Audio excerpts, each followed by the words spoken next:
I'm live. Go ahead. Hey, folks. My name is Dean Haspiel, and I'm here to talk about comics being made in 1985 when I was 17 going on 18. Um, yeah, we're about to have a bunch of real hot dogs of the industry discuss comics with us. Um, Actually, I wrote up something, so I'm just going to read this real quickly, and then we'll have a nice, lively conversation. In 1985, I was a senior at LaGuardia High School, 17 going on 18. My good buddy Larry O'Neill was assisting Howard Chaykin and alerted me that Bill Sienkiewicz, who was working down the hall, wanted an assistant too, which is how I eventually wound up helping out Bill, Howard, and Walter Simonson on their comics in 1985. Dennis Cowan was there too. I learned how to use a ruler, an artograph, craft tint, employ inset panels, and exploit the narrative real estate of the blank page. And I witnessed Bill use an old tea bag like it was paint. I got turned on to Jim Thompson, Katsuhiro Otomo, and Warren Zevon. 1985 was the year I lost my virginity, literally, and became a cartoonist professionally. So with that little introduction, I want to bring on these other guys. And I don't know. I can't see them. I don't know what's going on here. Oh, wait, there's Howard. I don't know if you heard me. There's Bill, Dennis, nodding his head. Oh, And I know Walter's having an issue logging on, but fuck Walter. He's old. Oh, okay, already. Okay. Already. Look, I'm still getting off on the professionally and virginity stuff. That was in 1985. Well, I know you love to talk about that, Howard. For some Look, reason, I love the virginity dance. I can't help it. It's the best. we might have to save that for later. I may. I'm not wearing any pants, so I'm not sure I want to do it today. Guys, so great to see you guys, man. This is kind of amazing. And we'll have to, I guess, when Walter gets in. Yeah, well, what I want you guys to do is to help bring us back in time, okay? And set a tone for what the comics industry was like in 1985, 35 years ago. The last time all five of us, once Walter hops back on, shared the same space. You were all navigating mainstream and independent comics while breaking new ground. And what I want to do is I want to discuss what you were doing back then and get a piece of your mind, you know, where you were coming from and what you were, where you've been going ever since. So with that in mind, anyone who cares and knows about comics knows your legacy, knows that you guys are, you know, masters and innovators of the form, the comics form.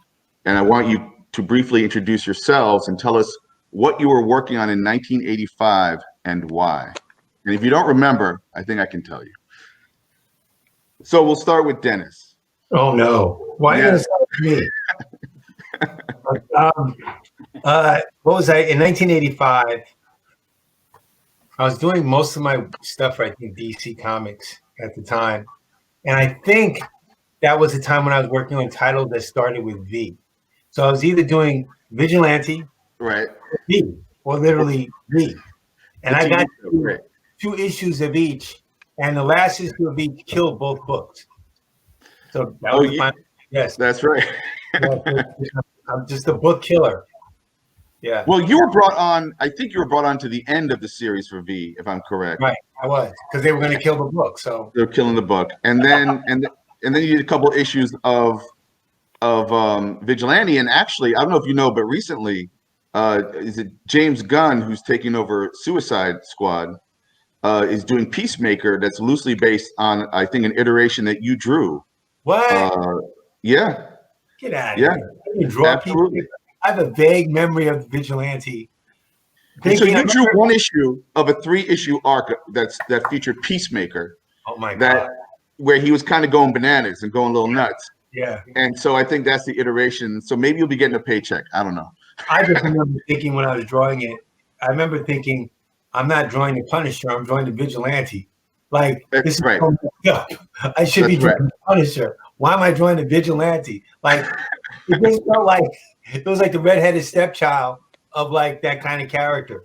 Yep. Like, But and also, if I'm correct, I remember you loosely basing Vigilante on Clint Eastwood, right? Yeah, I did. Yeah, that was cool. My limited drawing knowledge and whatever. I was a big Clint Eastwood fan back then. So Right.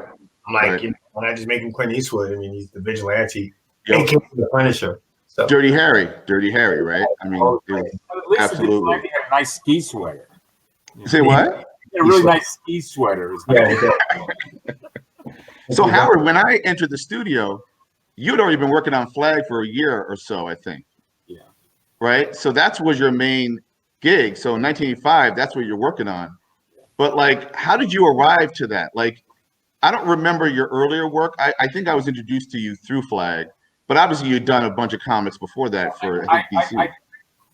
First comics made me a financial offer that made it possible for me to get out from under the debt that I'd accrued working for Byron Price.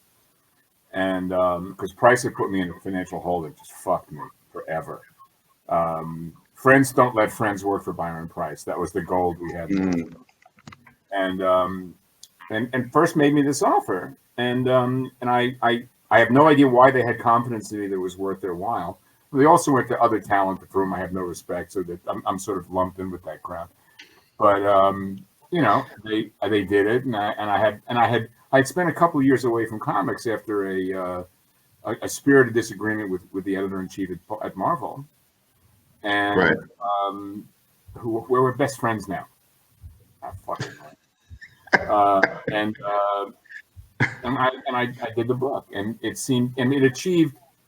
It was a success to stem, but not really of any real commercial consequence. It never really achieved a commercial land base. Well, you were being paid a paycheck regardless of sales, right? Is Yes, that the idea?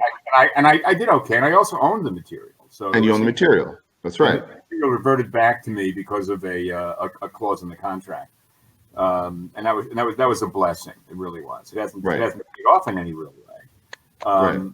But it demonstrated that I had value. That's really the real function of the Flag book, was to put me on the map as a guy who would finally develop the cattle to go with the hat.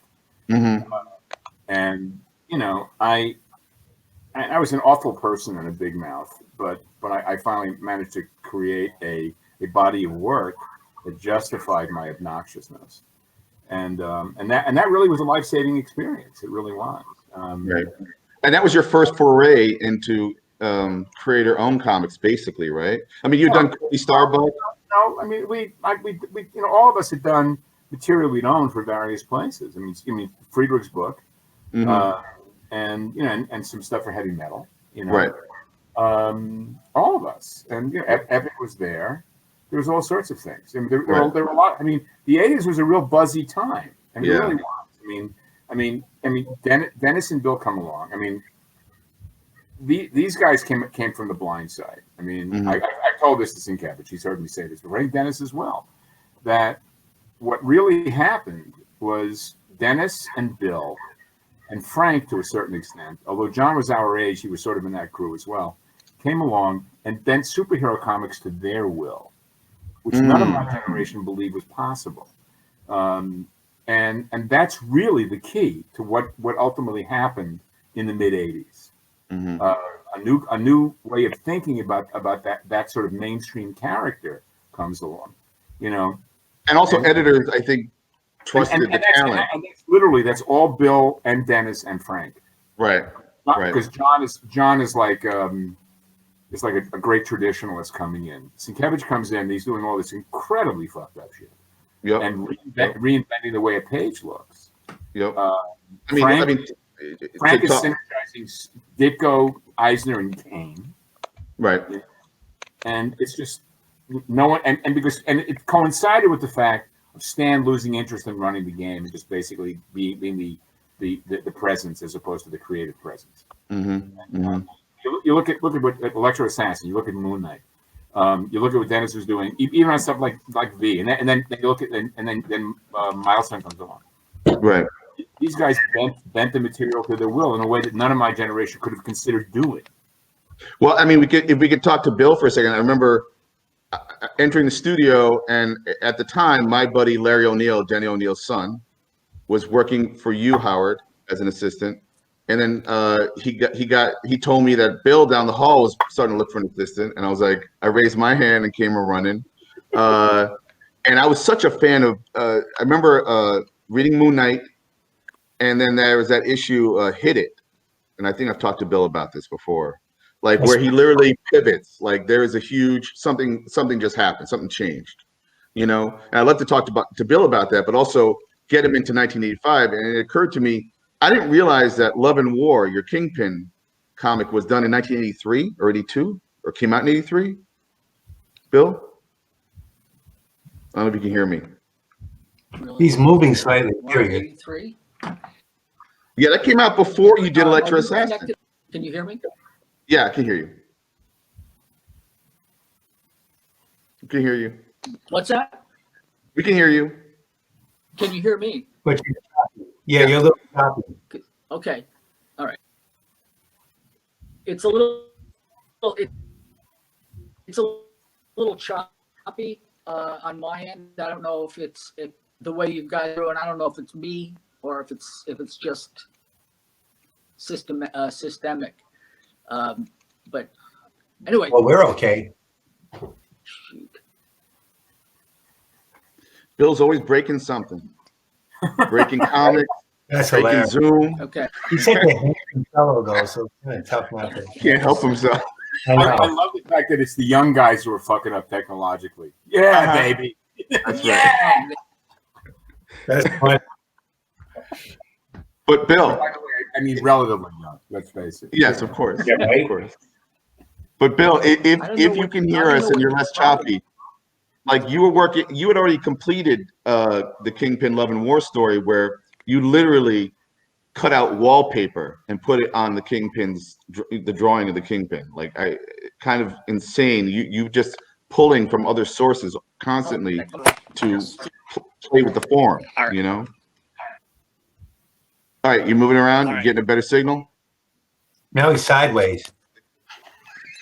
See? You're feeding right into Haskell's stuff. It is like a Bill Sienkiewicz comic. Yep. Now it's a wall, but it means something. That's right. It does. Absolutely. You couldn't draw a wall like that. So No. shut up. I am so slap happy. This is the most entertainment I've had all day. This is fucked up. I think he's gonna try to hop back in or something. All right. And where's Walter? Damn it! Did he ever show up? No, he's not. He's trying to get in. Centrist is saying he's talking to Walter. Oh, he is. Okay. Well, all right. So I'm gonna, Yes, Bill. let me. I'm trying to. oh man. Tell Bill to try his iPhone instead of his Mac or iPad if he's on his iPad. Drop. Can you hear me? Try your Can phone. you hear me? Try your phone instead of your iPad. What Bill. Dennis said. Try your phone instead of your iPad. I'm using my. Uh-oh. We're in trouble now. Try your iPad instead of your phone. Yeah, it's guys. I'm It's using my phone. when it's Safari, it doesn't work well with StreamYard. I'm Joe in the Pro Shop. I'm sorry that I got to tell you that. Sorry. Maybe I you can am use using- Chrome. That's why I always use my desktop because I'm on Firefox on my desktop and Safari on my iPad. Yeah. I'm just Well, using Safari is fun. Edge. That's better. All right. All right, Listen, well- I'm gonna try logging in on my. Do it on your computer. All right. I'm gonna try that. Let me. I'll Of be right course, now back. you're perfect. Yeah, now he's Now you're doing fine. Now you're doing fine. You know, Uh, I'm gonna try logging in. okay. You can- all right. While you're doing that, let's while we have these two guys Yeah. here. Now you. that Yeah. can But now talk. you're looking at my nose. I'm holding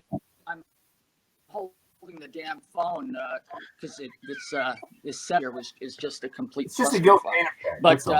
I Are don't you know, combing your beard with a things fork? have always worked out fine. with my back scratcher. I'm trying to touch Bill on his nose. I've got a back scratcher here, so I'm using it. I love it. So wait, Dennis, what did you hop onto? good. Because I know later on you worked on like The Question, and then Milestone happened. But what was your transitional period after doing those? Like, you weren't on a regular book, you I know? wasn't on a regular book. I was just being given just stuff to do. I'm trying to remember what happened.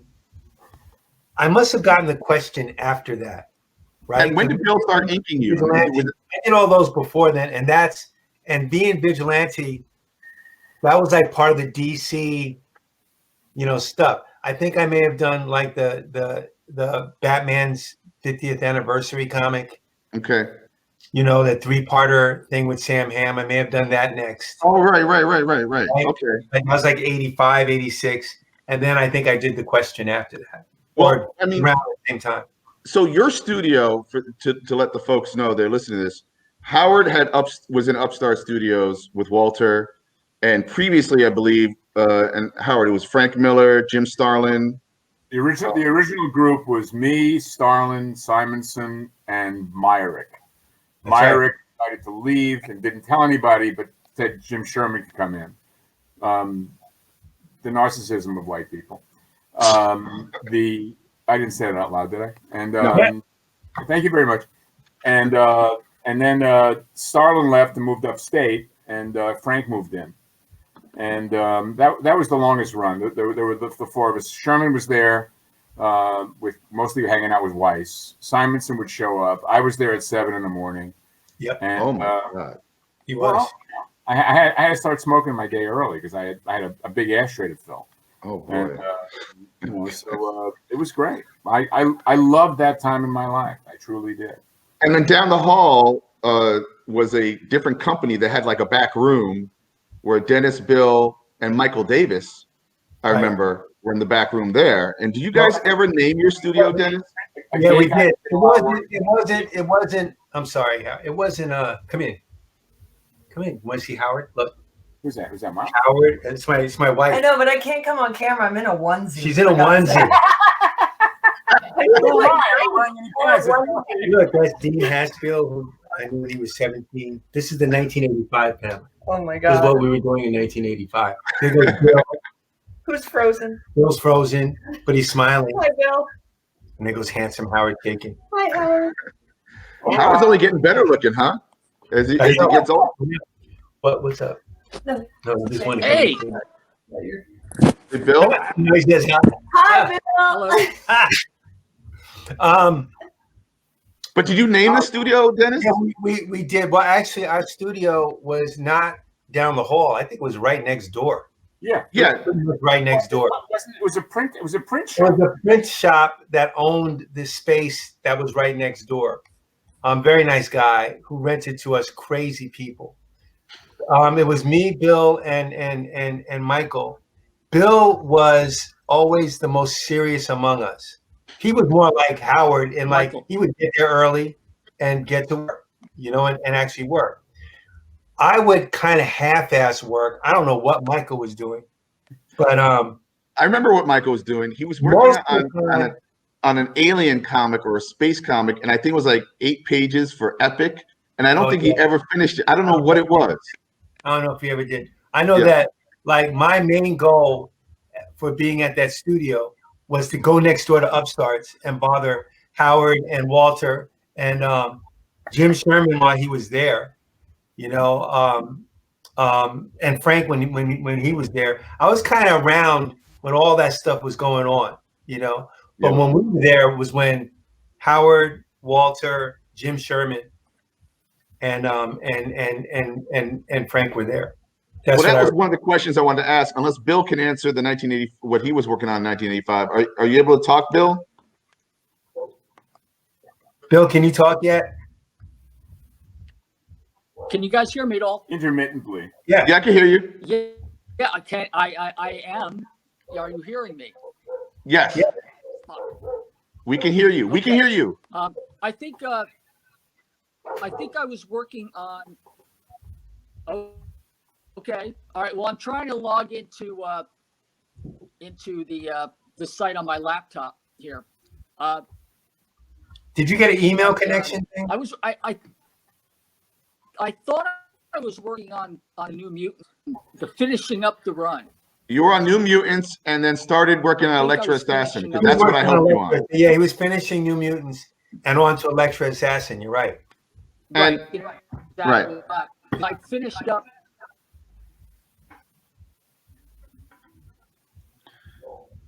And if you want me to help, one of my questions I have is, because you were next to each other, you clearly were sharing ideas and influencing each other. At some point, Dennis, you had Bill inking you on a lot of projects, right? Howard, I think you turned Bill onto Craft Tint because you started using that in New Mutants. And I remember taking pages home and craft tinting some of the New Mutants pages. Is that true? I didn't know Oh, that. I think so. I mean, Bill, I thought. I mean, I got introduced to it by Roy Crane stuff, right. and Noel Sickles, and of course Woody. Right. But I didn't know if Bill picked up on that from me. You know. Well, when I got there, you were using it obviously on Flag Craft Tint, which to explain to the viewers, that was like the gray tone that you could get on your artwork. It was a certain kind of paper that could develop with a liquid, and you would get two different versions of it, like one that was do a tint or do a shade. right. And then when Bill started working on after the Bear story, and it was doing the Legion story, you decided to kind of depart and do something a little bit different because you're going to get a little more psychedelic, I believe, and kind of this fractured mind. And he started using Craft Tint on a lot of that artwork that I helped apply. And then at some point, Bill wasn't coming in as much because I think he lived in Connecticut or something. Right. And I was coming and hanging out with like Dennis and Michael, and then doing the same thing, hanging out down the hall with Howard and Walter and Jim Sherman. Right. And I think Howard took pity on me and decided to get a second assistant. Oh, there's There he Bill. Is it Whoa! is Savage! Bill. It's Bill Sienkiewicz. There he is. Can you hear? Bill. Bill, say a couple of words. Let's hear am I you. coming in at all? Yeah. Absolutely, yes. Oh, Why did you have a green thing in front of you? Please tell me this is. Hold on a second. Let me. He's always got something. Look at that green thing. Why is there a Try green thing this. on you? Is there a green thing? What So, is it? can you hear me? it's judging Is him. it live or is it Remember not? Winky Dink? I think he almost left the Matrix. Wink. I think there's a crack in the Matrix right there on Bill's screen. Oh, amazing. So much more fun than Oh, I had man. any idea would be. I love seeing you guys so much. I love to see. We got to get Yes, Walter please. in, man. Where's Walter? Let's Oh, talk about him while he's not No. here. Fuck him. well, Yeah, right. So what was it like working in that same environment? And also, Bill, we were just catching up with everybody's work in 1985. You were working on New Mutants. You started Electra Assassin. You'd already done Love and War, and you were literally trying everything. As I mentioned in my introduction, I don't know if you heard it. I watched you take a used tea bag and like start to ink a panel with it or do something. Oh yeah, it was, makes great beige tones and flesh tones. It actually was- really does. it was incredible to watch. Flesh tone. Yeah, because just watching you just experiment and just reach and pull something from the side and just do something on your page was incredible. Even recently, when we hung out in Baltimore a few years ago at the museum, the art museum, I believe, with the Locust Moon guys, just watching right, you right.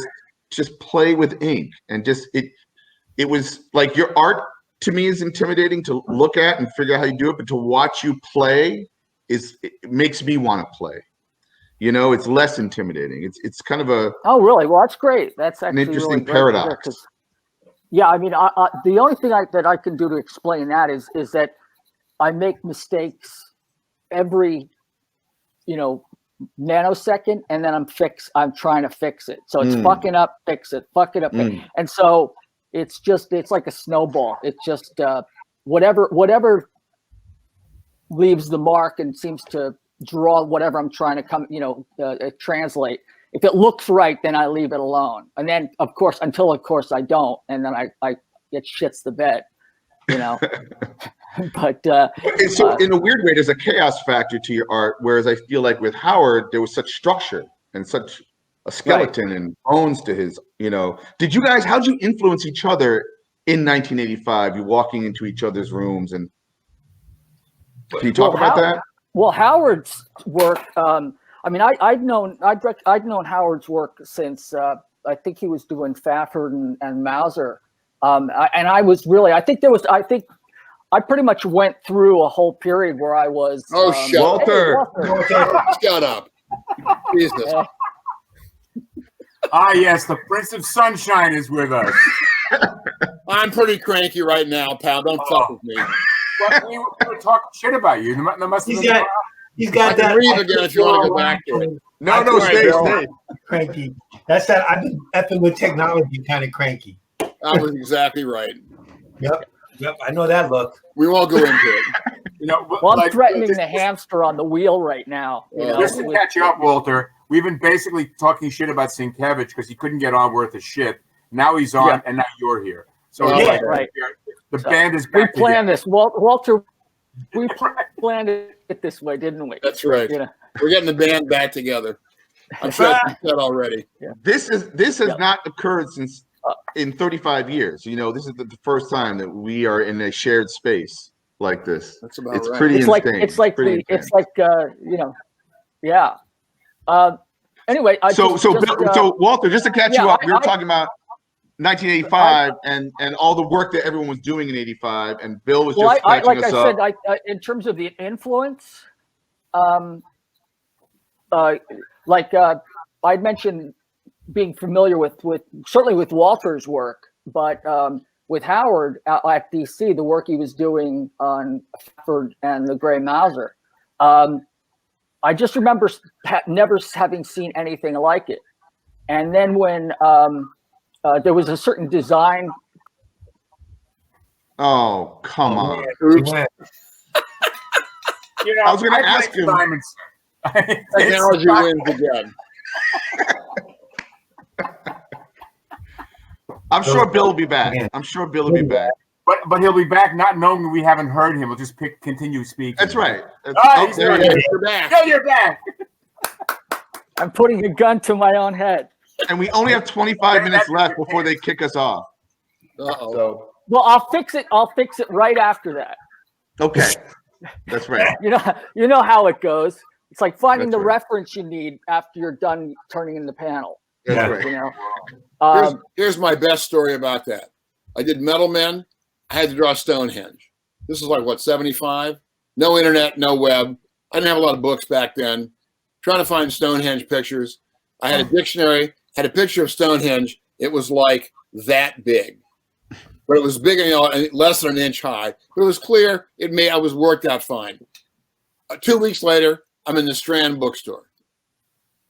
I find a whole shelf of Time Life books of the Neolithic age, early man, Neolithic, Paleo, all that stuff.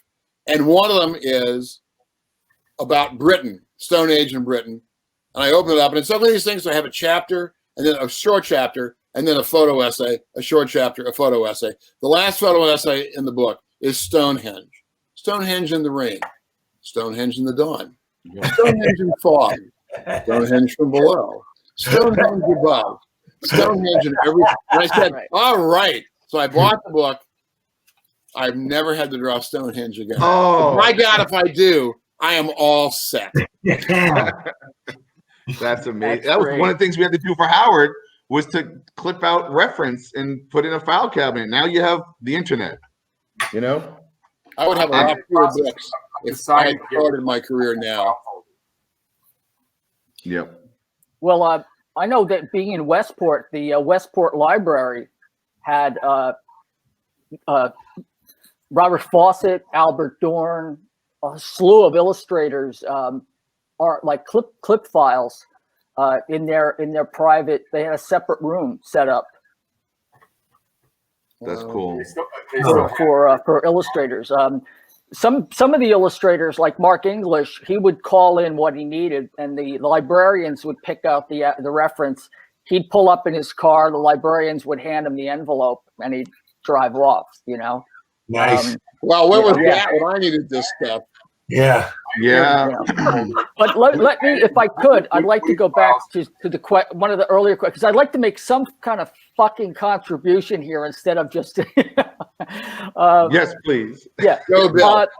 Howard's work that he did with Byron, the Stars My Destiny. the flowers, the flowers about heaven and shadow, whatever. I forget what it was. There were a number of different ones that he did, and I remember thinking, I mean, it was a real huge influence on me.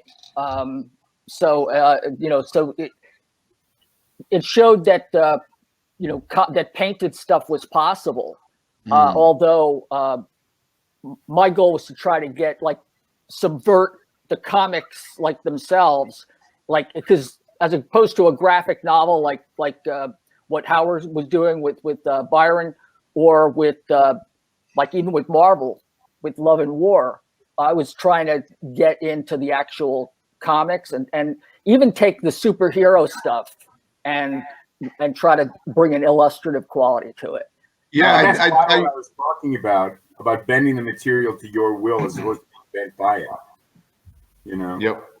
Yep. But how did you know to have the balls to do that? Honestly, unless there was a free for all, maybe in the 1980s, editors gave you a lot more latitude than they do today. There was a subversive aspect to the editors. If I had tried to come into comics with the style I developed that I sort of pushed towards the New Mutants, I wouldn't have been hired. I actually had to Neil Adams Trojan horse my way in. And then it was I felt like, some kind of weird Edward Snowden meets Hunter Thompson. Right. Once I was in there, it was like, oh, I have the keys to the executive washroom. Let me go in there and just play. Because and I don't know if anybody else has felt this way when they come to some kind of crossroads, but I had certainly with myself with the clone thing. I was in love with comics and also art, but comics were my thing. And I felt like I was either going to do all the kind of comics I wanted to do, or I was going to get out. I mean, Howard mentioned earlier that he had gotten out of the medium and came back to sort of establish, his own real voice. I mean, I think with Flag, I think you really made it not only your own, but with a vengeance. I felt like you kind of came back and really grabbed.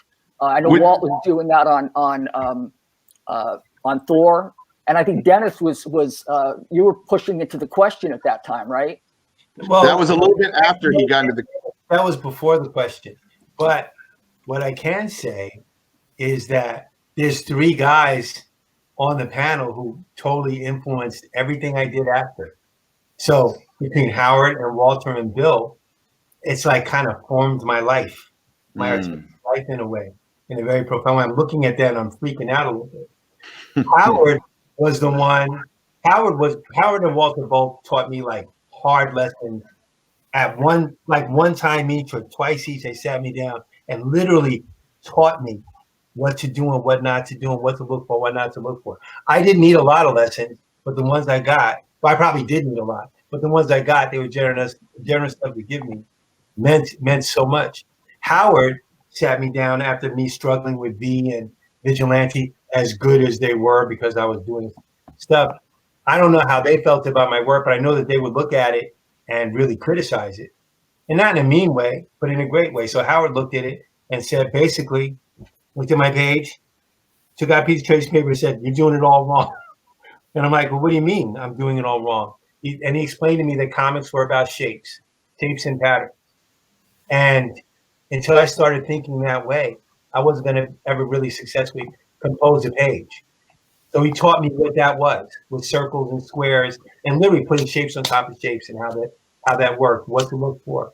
What was Alex Toth doing? What were these people doing that I'm not doing that I should be thinking about? Stop thinking about figures. Stop thinking about muscles. Start thinking about space. Start thinking about structure. And Walter did the same thing. He sat down and literally, we joke about this a lot, but I was so proud of one story that I had. It was a Power Man Iron Fist story. I was so proud. And it was like, it took place on a roller coaster. And the first page was like this giant roller coaster that I drew. And it was like 22 pages of stuff. I killed myself on it. And I remember seeing Walter, and he was Walt to me because like I was a big deal, So I went up to Walt and said, "Hey, Walt, take a look at this. Tell me what you think." It was so stupid. So Walt actually told me what he thought. It was like, "Oh, you want to know what I think?" Yeah, I want to know what you think. So right in the halls of Marvel, he broke down every panel that was wrong on every page.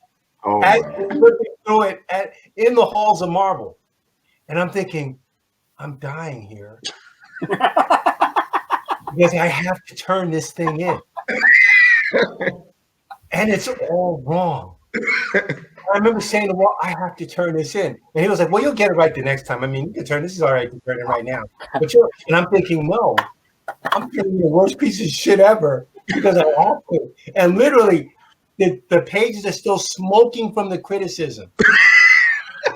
And I'm handing them to Denny O'Neil, stinking like they are. Reeking. And I'm thinking, this is the worst. And Denny's waving his fumes away. And like,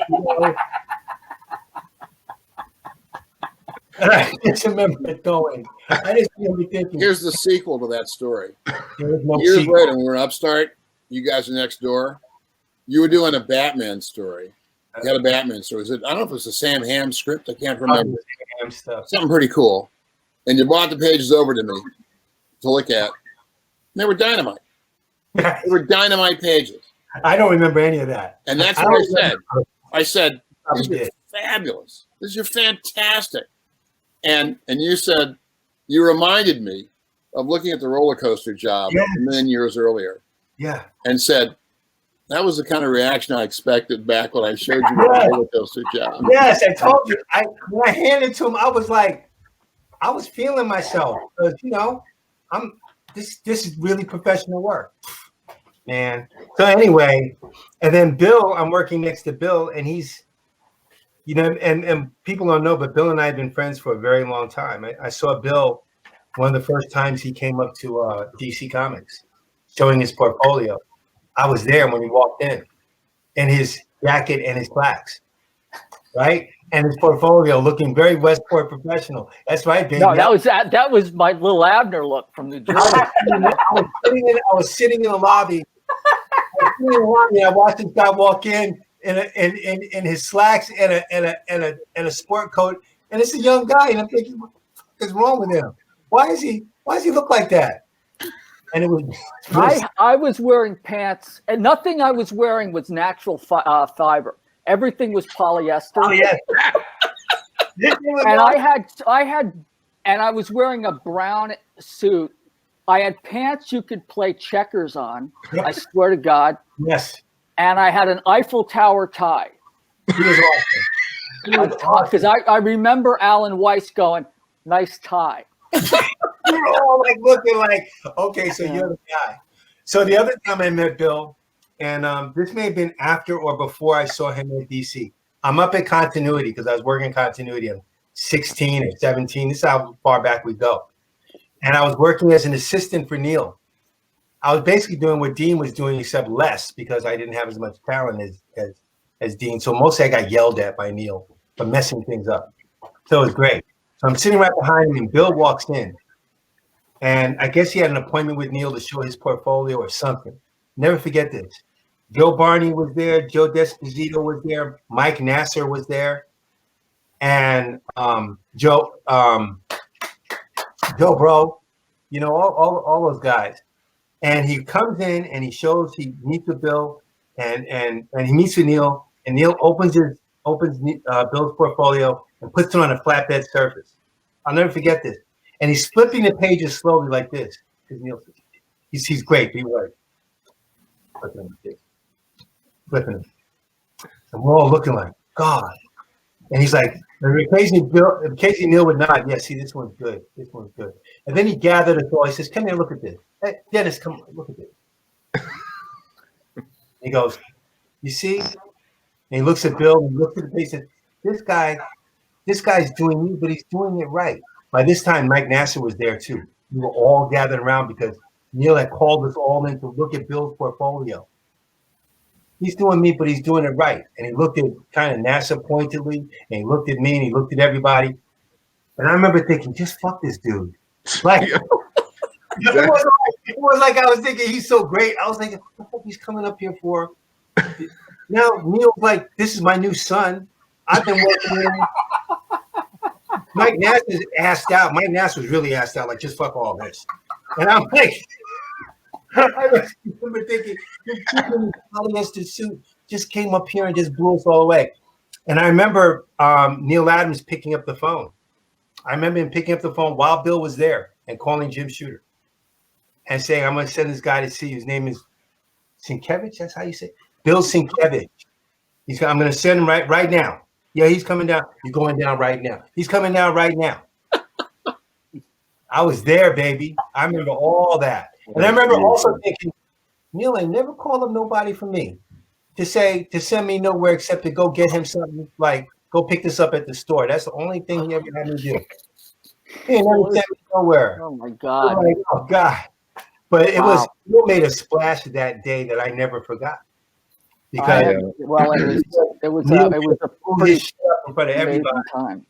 And then he would go on to be your regular anchor. But I do want Walter briefly to tell us what you were working on in 1985. Thor. Is that when you'd been working on Thor for a little while? Was that when you introduced the Frog? That'd be about right. I was a couple of years in. I started in '83. So what's that? 24 issues. That's probably about the time the Frog story showed up. And it was really, you mentioned earlier we were talking about something went by about editorial and freedom and whatever. And I was just going to say about that is that it seemed to me at that time, up until about 1990, I've said this before, creativity in comics to me was more or less bottom up. You got a book, you could do what you wanted with it. Now, I mean within the limits of mainstream comics, because I was working at Marvel and DC mostly. But you really had that book, and you were on your own. After that, once crossover started coming in, creativity began being top down, and as a result, I think less interesting to me anyway, as a guy writing stories. But at that time, when I did the Frog story, nobody said boo. I mean, I presented to Ralph, who was my editor at the time, Ralph Macchio. I don't think I heard from Jim Shooter on it, really. It came out. The only time I talked to Shooter, I was going to do, right when I was getting off the book, I did an all splash page issue where Thor fights the Midgard serpent.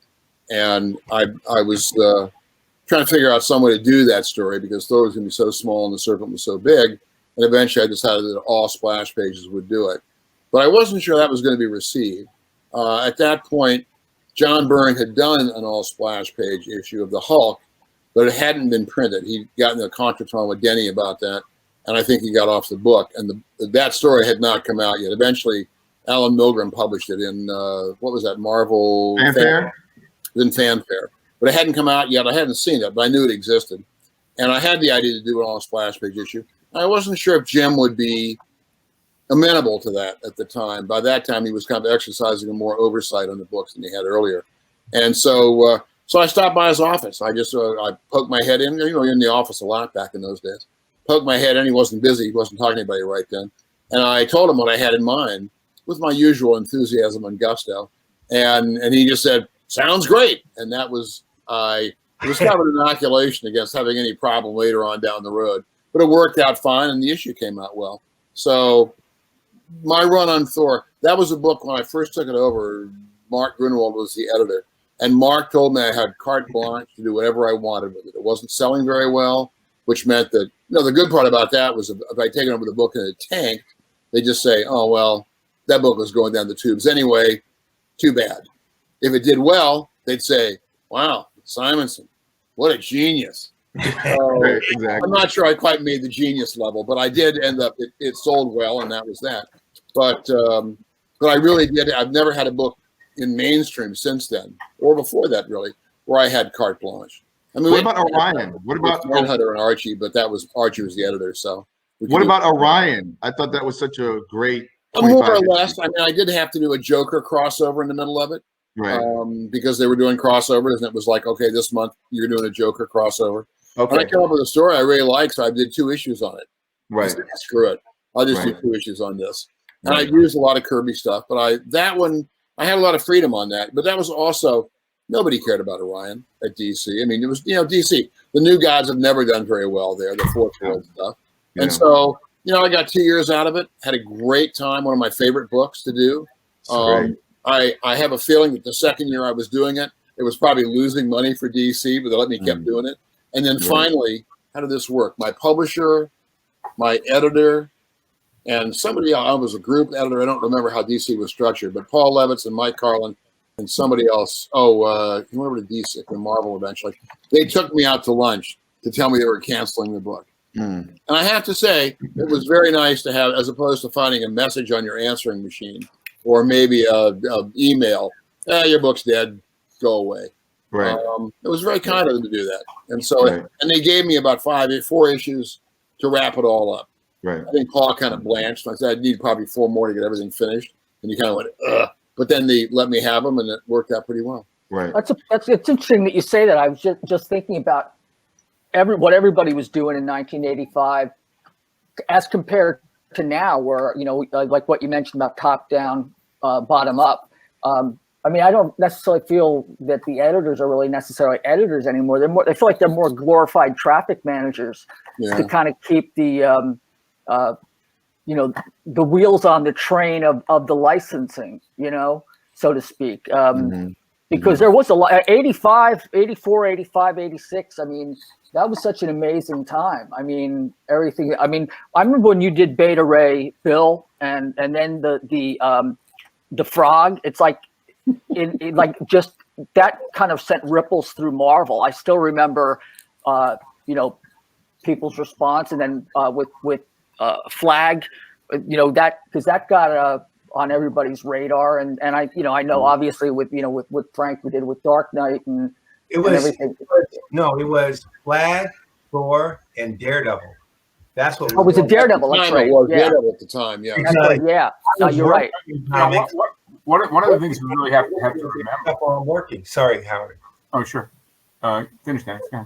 No, I was saying I was just working in comics, but I remember being influenced by that stuff while I was working in comics. So. Oh yeah. Well, I totally agree. Yeah. One of the things that has to be confirmed, everybody, is that we were all living in the same place. We saw each other all the time. Every day. It was the last time that was the case, because Federal Express began to change the way, well before the internet. People were no longer required to live in the city. Sure. And we were very much a real community, Yeah. Everybody knew everybody. Everybody has stories.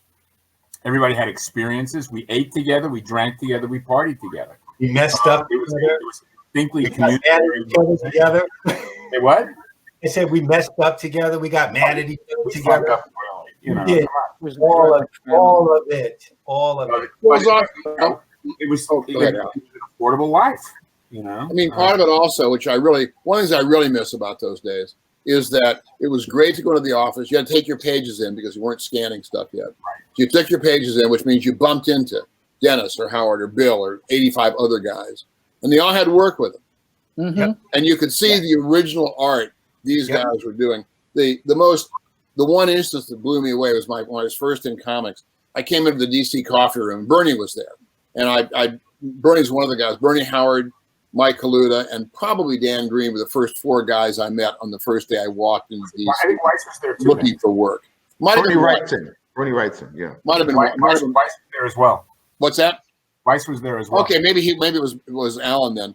And but shortly thereafter, you'd go into the coffee room, you talk to your contemporaries, you see work, and Bernie was doing Swamp Thing, and he pulled out Swamp Thing 4, I think it was, and there's an interior splash of a werewolf in there with a guy's head down, but really the guy would be standing in the basement because it was way low for the perspective. But it worked. It was Bernie. It worked great, and there was this great full figure of a werewolf with his back legs and that kind of Z shape. A lot of zipatone on it, and it looked fantastic. And it was really, I think Howard said elsewhere that, Bernie really set the bar pretty much for the rest of us. And it was just, you'd look at it and you go, oh, crap. Now I got to go home and work harder. So we never caught him, but it was just amazing to be able to walk into the office and see that kind of stuff. And it was very encouraging. It was intimidating. And it really made you want to go back to your studio and work harder. Would you say that when we're talking here, Frank was doing Daredevil, Howard was doing American Flag, and I was doing Thor, all at the same time at Upstart in that one room, which is pretty cool. And Bill was on New Mutants and doing Electra Assassin. I mean, again, the proximity, I think, is what we're talking about. Created a certain kind of healthy competition, I would almost say, that made you guys work harder and stronger. Would you say? I certainly was the case for me. I mean, I remember when, Howard and I think we've mellowed a bit. I mean, I think during, I have nothing but love and respect for the man. But I remember there were some, in our younger days, there was a lot of contentious sort of back and forth. Each other's throats, baby. What's that? Assholes. We went for each other's throats. Yeah, we did. And it was, and the thing is that, I mean, we lived and breathed it, and it was like, it was passion, It was, and it wasn't competition for me. It was resentment. I'm serious. I'm not kidding. Okay. I mean, I felt that. I mean, like Walker said, Wrightson set this bar that was none of us were able to attend. You couldn't compete with that. And there were guys that, I mean, like Bill and I did a thing last year, or sometime in the dim past before the shit hit the fan, at Cal Arts, called Vulgar Shenanigans. Yeah, that was a lot of fun. And we just had a gas. It was fantastic. Yeah, it's really amazing when you kind of get a little bit more maturity under the belt, and you kind of realize it's like a lot of the stuff that seemed important so much longer, so much a while ago is kind of like literally water under the bridge. But but there are still people I would rather see dead. So just be aware. No. I think we can all name at least one or two.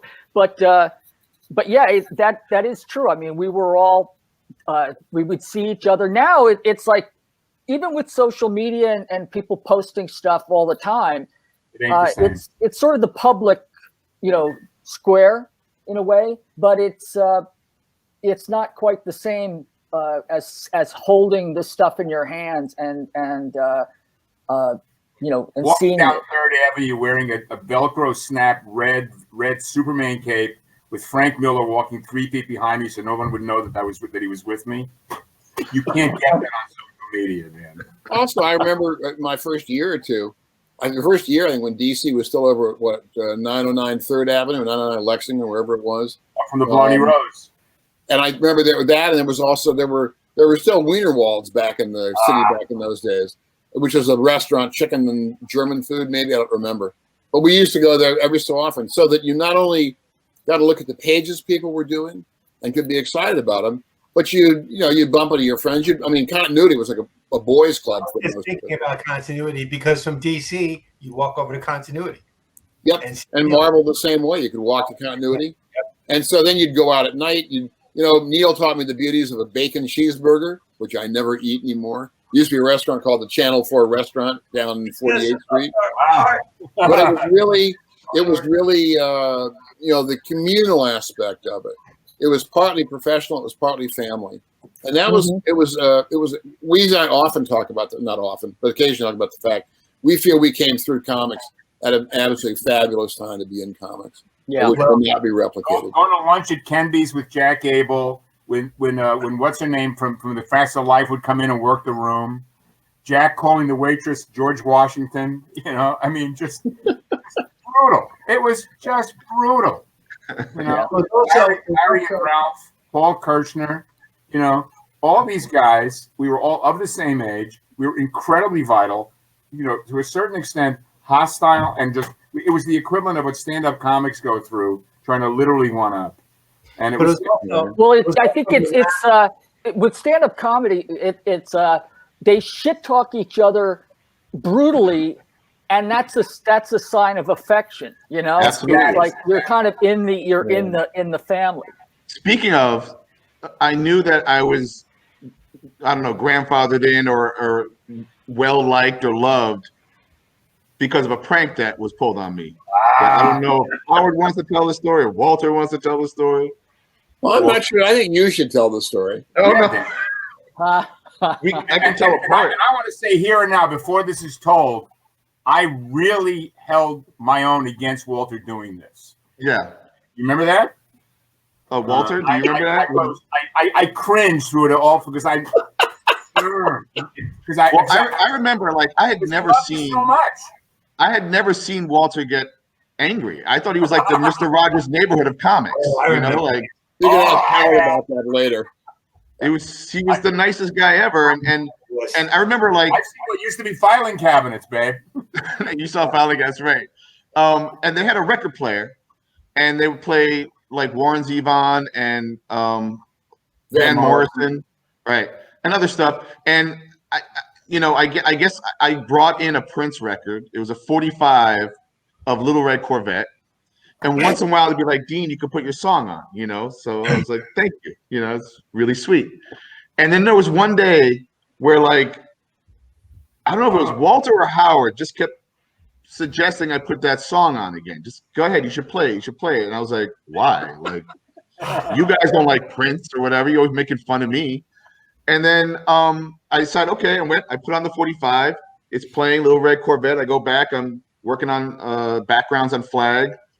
And I start to hear like sniffling or something. And I look to my right and I see like Larry and Howard both have their like faces against the boards, kind of just laughing, kind of like to themselves. I'm like, what's so funny? And then I hear like this, like a chair pull back and a stomping sound. And it's Walter getting really physical and, abrasive and loud. And he starts screaming how he fucking hates this song. Why are you playing this song? Like, and I don't know what to do because it's just a Prince song. What did I do? And I was told to put it on, and he goes over to the record player, and I'll never forget this sound. I mean, you've seen it in the movies, right? It was a scratch, it's just destroying my record. Like, and then he takes the record out, and how do you describe it? A widow? No. I folded in quarters or whatever. He folded the record into quarters. And it was like watching, like he was hulking out, It was like Bruce Banner emerging into a Hulk. And I didn't know what to do. And again, I'm looking at Larry and Howard kind of, are they laughing? What are they doing? Like, I don't understand what's happening. And I just turned around and I just went to like this robot mode of inking. Like, I don't even know if I was afraid. I was just something was going on. And then I think it's called turn around, Dean. Turn around. I got something. I got to show you something. I've got something for you. And he pulls out his portfolio and pulls out a 12-inch version of Little Red Corvette, like the big long play with another B-side or whatever.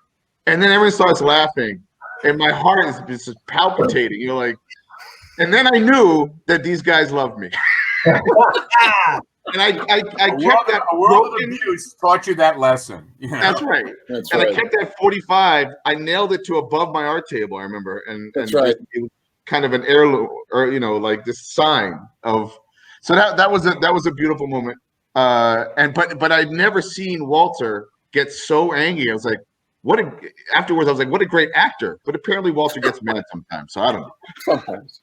That's how you get mad. No, one of the things I want to talk to you guys about, and maybe this is too heady a question, because one of the things I wanted to ask was, Howard, don't get upset that I'm putting glasses on. I'm getting old here. One of my questions was, what was the comic book industry like in 1985? But you've kind of been saying what it was like. Because again, a 17-year-old turning 18, coming to be an assistant, I didn't know the business of comics. I didn't know what the industry was like. If you have anything more to say about that, please. Otherwise, I have another question. Does anybody have a thought? All I can say is that so much of what I think was being tried certainly by me at the time was based on naivete and sort of enthusiasm. Like I was too ignorant to know what could or couldn't be done. Right. And a lot of the prohibitions that were coming from the editorial, like the old edict of no green covers or whatever. Like I was fine if they brought a rule or a guideline that made sense, but none of them seemed to. They were all just seemed like completely arbitrary. So it was just going along and just seeing what worked. Kind of, because I think we all find our own way. It's like because that is one thing that as sort of universal as comics are, they certainly are absolutely more like solo artists. Well, I remember like a cover you did for New Mutants. Like I think it had staples and like masking tape on. Like you had broken a piece of art and taped it back onto the cover. It was I don't know if I that was actually it was a Legion cover for New Mutants. I found there was a headshot of the actor James Caan for some movie, and what I did was I Xeroxed it a bunch of times to degrade it, and so it stopped looking like him. And then I manipulated it, and then I pasted that down on the art and just taped and stapled and sort of Kurt Schwittered it up, And then you created a character through Legion, I believe, that never looked the same twice. Oh, that Warlock, yeah. Warlock. Well, I think I was tired of all of the academic stuff of because I used to drill myself in grammar school with anatomy. I was reading like anatomy, like of course there was Bridgman, but there was another artist named Victor Perard where all of the muscles would attach and everything else. And I remember I would study the anatomy and then I would close the book and I would try to draw from memory and I would see how I would retain it, how much I would retain it. So when I finally came to doing Warlock, I was like, I'm going to create a character that's more like jazz. It's like, or more musical, where it's like there is no anatomy. It's like if you want to put the head up here, put the head up here. It's like it was really about more like cartooning in a sense. Right. So and in a way, I feel like the characters become more of a Rorschach test for artists than Rorschach, the character Rorschach, because the way I draw it is different than the way any of these other gentlemen would draw it, or the way Arthur Adams or yourself. I was gonna say, I think I've seen artists draw Warlock where they've tried to make sense of him and it doesn't look right. Like it needs to be so skewed, almost like you dip your elbow in ink and smear the paper and then add some, chaos to it, but also what was interesting is coming to that room and like Walter and Howard are writing their comics. And we all know in comics, drawing, image is text. So you're actually, as an artist, you are also a writer, of sorts, right? Because you're conveying story through image. But these guys were already like, solidly writing and drawing their stories or drawing what they would write. But Bill, you came to like write Stray Toasters, I guess shortly thereafter. It was in, I think, 90. In 90? Like 89 or 90, somewhere in there. And Dennis, I don't think have you ever written a comic? No. I've contributed to a lot of comics that way, but I've never written my own comic. I should though, right? But I've never. Yeah. I've never. But I, we work with writers all the time. At Milestone, that's all we did. Right. Was work with Dwayne and Christopher Priest and all those guys. Kind of like a writer's room, they would call it today, right? Like, yeah. We're doing that to this day with all right. Working with the writers and stuff. So one of the things I want to ask you, Dennis, was I wasn't always privy to conversation in the room with you, Bill, and Michael Davis, but were you ever talking to Michael about more Black representation in comics or anything like that? Back then in the 80s and at that time, was just probably at the very beginning of me having any kind of awareness about anything, if even that. When I was up at next to Upstarts in that studio, I think I was just still trying to figure out, one, what is this world of comics about? I had been in it at that time since I was 14. I was like 24 then. I'd already been doing it for 10 years, but I was still trying to really figure out what it was about and didn't know myself at all. It wasn't until so I didn't talk to Michael about any of that stuff, passing, on the most superficial level. Sure. And I'm not even sure, even at that age, how aware I was of the systemic, stuff that was going on, even in comics. And, well, yeah. And in the world, I had no real grasp, but when I did, everything changed profoundly for me. Mm-hmm. Well, I know that when I think there were times when you were out, Dennis, like when it was Michael and I working at the studio, and he and I would just talk back and forth, really about art and comics. And then when you were there, it was like the subject really of the sort of representation that really you did with Milestone. That really didn't come up at the time until we were all just working stiffs, trying to like find our way. Right. You know? And yeah, the other thing I was going to point out was that Howard's doing Flag and Walter's doing Thor, and you're doing New Mutants, and I'm doing V or whatever.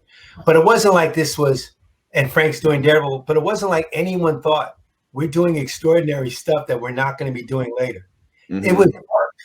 Mm-hmm. It was what we were doing at the time. Doesn't mean we're passionate about it, but it was always going to be like, this is what we did. You know, it was just things of what we did. It wasn't like, we know this is a special time and it'll never be replicated again. Right. That's not okay. And so anything I was thinking back then was all transactional, young, stupid, energetic, boneheaded stuff. But it certainly wasn't any kind of awareness about.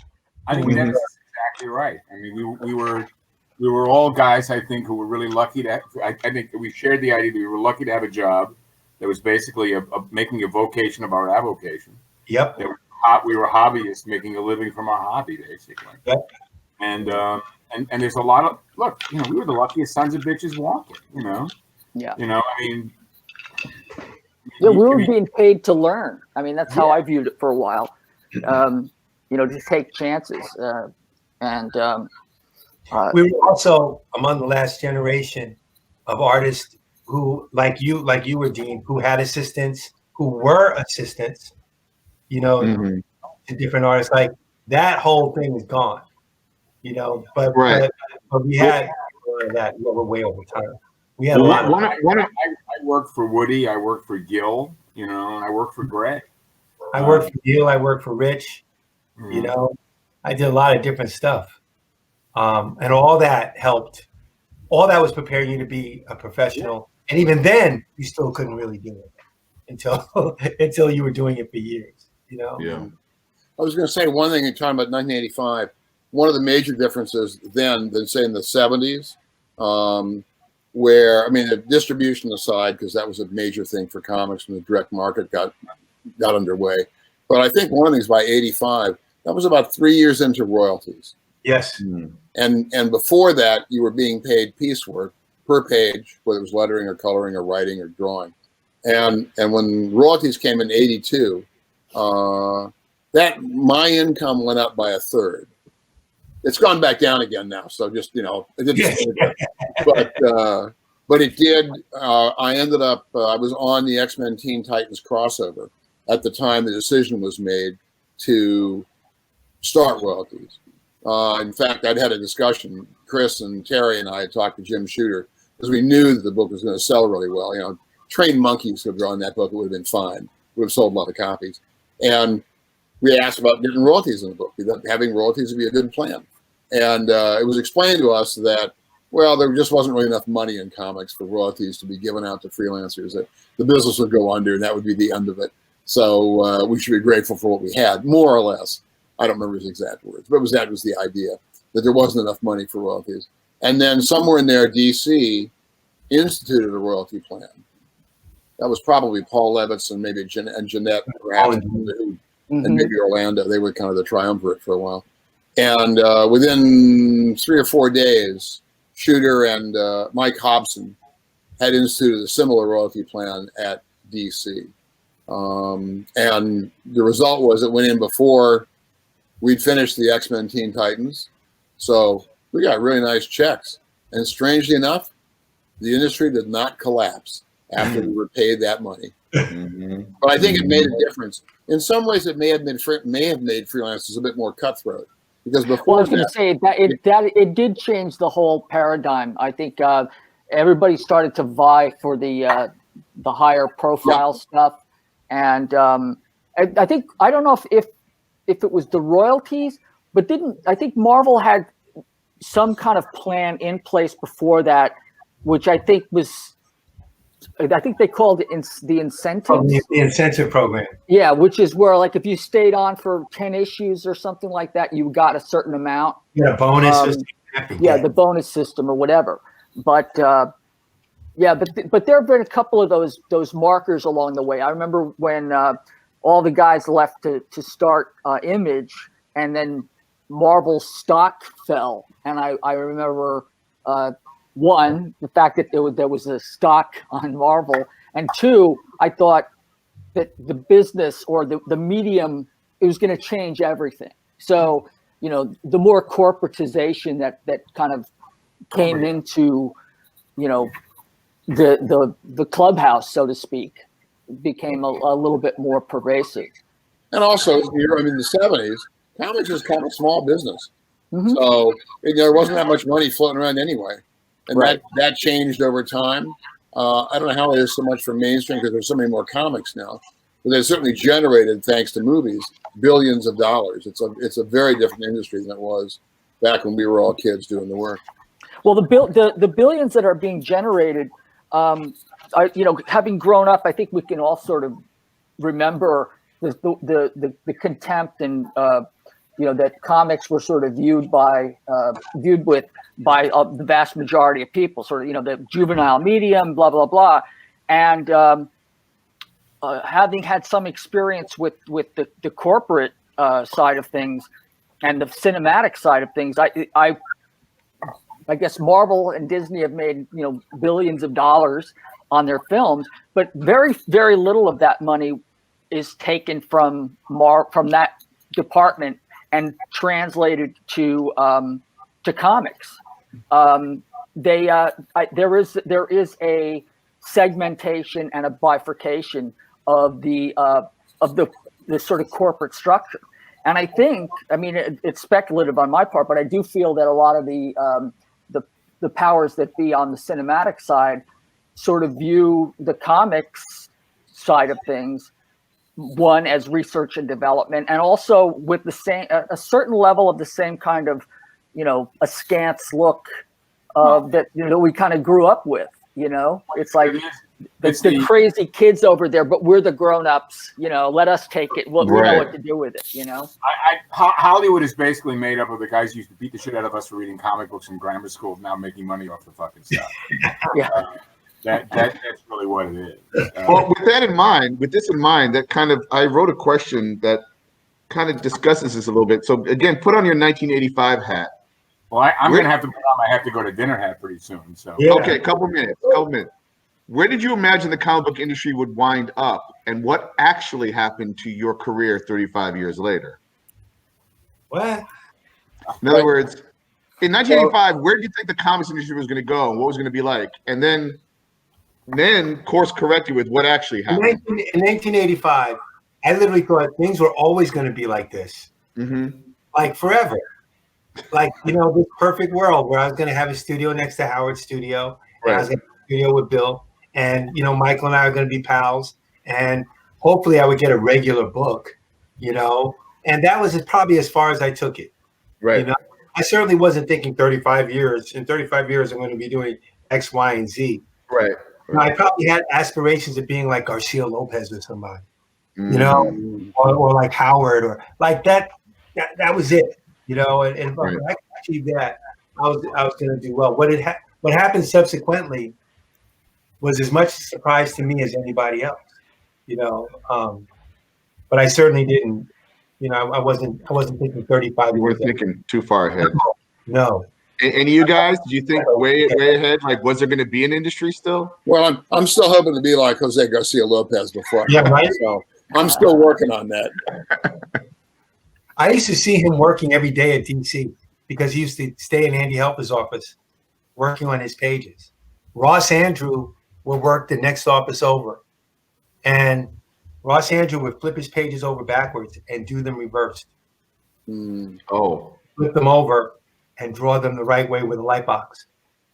I was like, yes. I watched him do it numerous times. I'm like, what are you doing? He's like, well, this is the way he's going to make sure that all the proportions are right and everything's right. So he drew it backwards. Yeah. Flip it over, light box it, do it right. I'm like, That's not the Sienkiewicz way. That is not the that is not the Sienkiewicz Sienkiewicz way. And I blew town in '85 because, as I've said publicly recently, I had no prospects, and that there was a potential I was going to get this old, and I better do something about it. I had no idea what that was, but I recognized that I had to do something because I did not have a footprint that was going to be commercially successful enough for me to be alive and not a drag on a system at any point after retirement age. And so I came out west because I had some interest, and I ended up in television, worked on shit, never worked on a show I'd watch, but made a solid living, bought real estate, and got a pension. And so I don't live, and I never lived like it was going to be forever. I sort of, at a certain point in my life when I hit my early 40s, I recognized the fact that things were not going to be going my way all the time.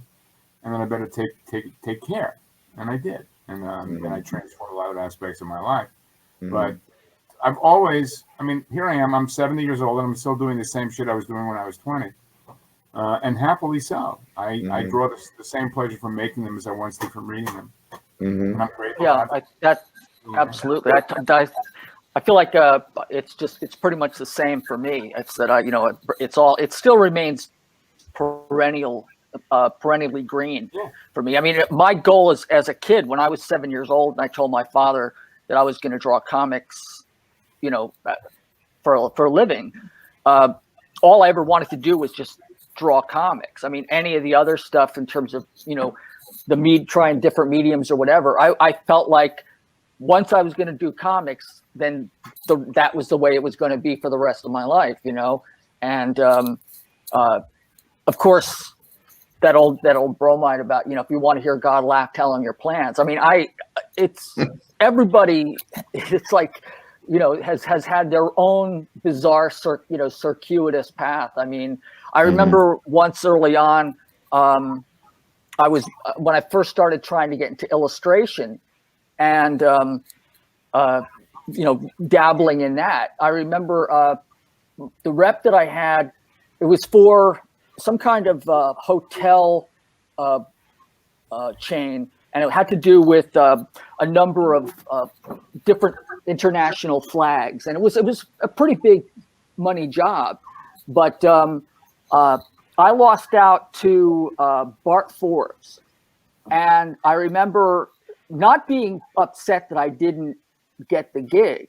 I remember really being thrilled because I was now getting rejected for gigs that I never would have actually been even considered for. So it's like, hopefully that it comes down to the point where you actually start getting the gigs, but you're kind of in the big leagues, and or out from the minors. Yeah, Bart Forbes beat you out. I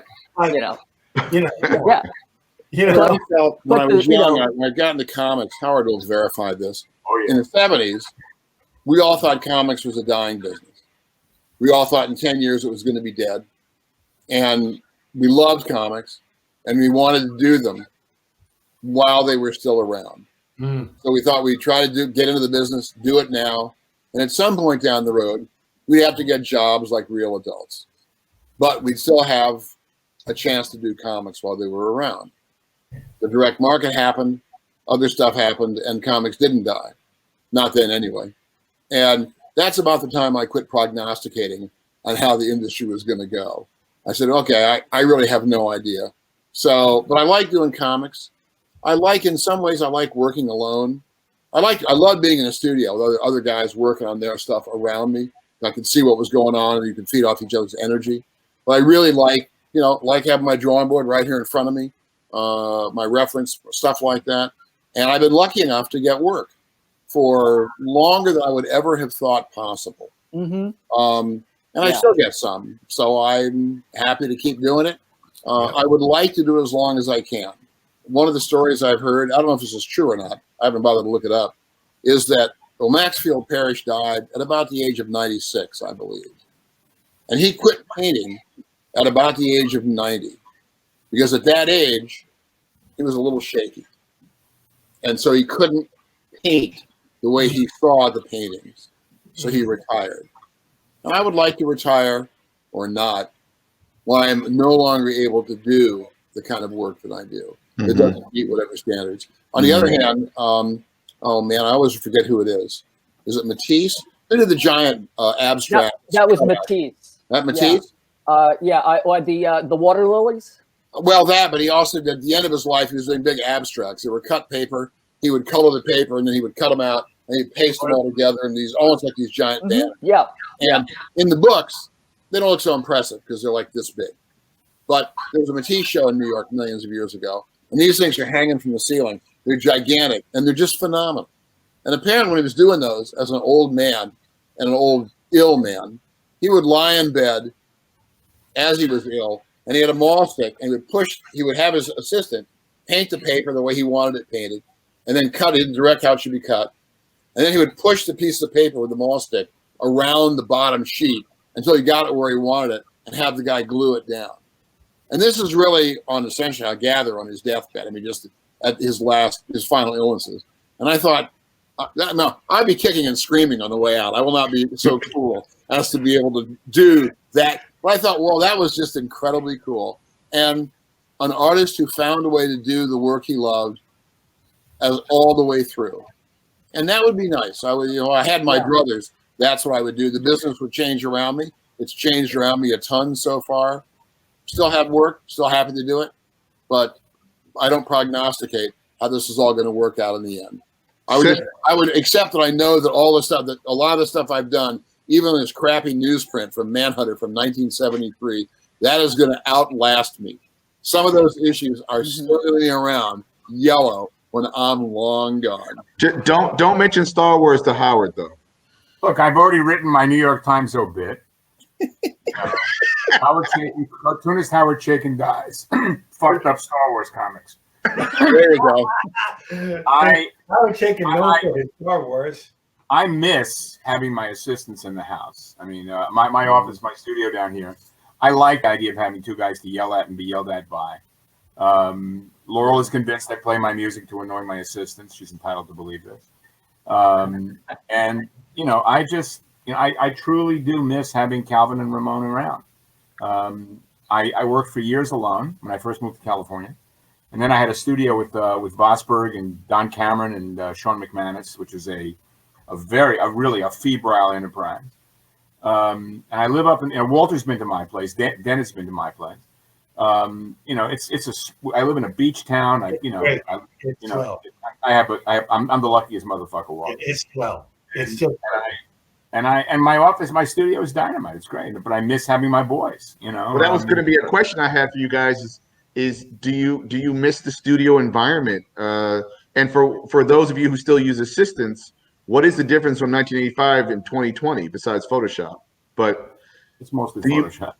It's mostly Well, I had I've been really fortunate in terms of batting 2 out of 3. I mean, you and Amanda Connor were, it's really gratifying and to see, assistants go on to, just crush it, and just blow everybody out of the water, and certainly, but I did have one assistant who shall remain nameless, who it was a little bit of kind of an All About Eve scenario where it was like, the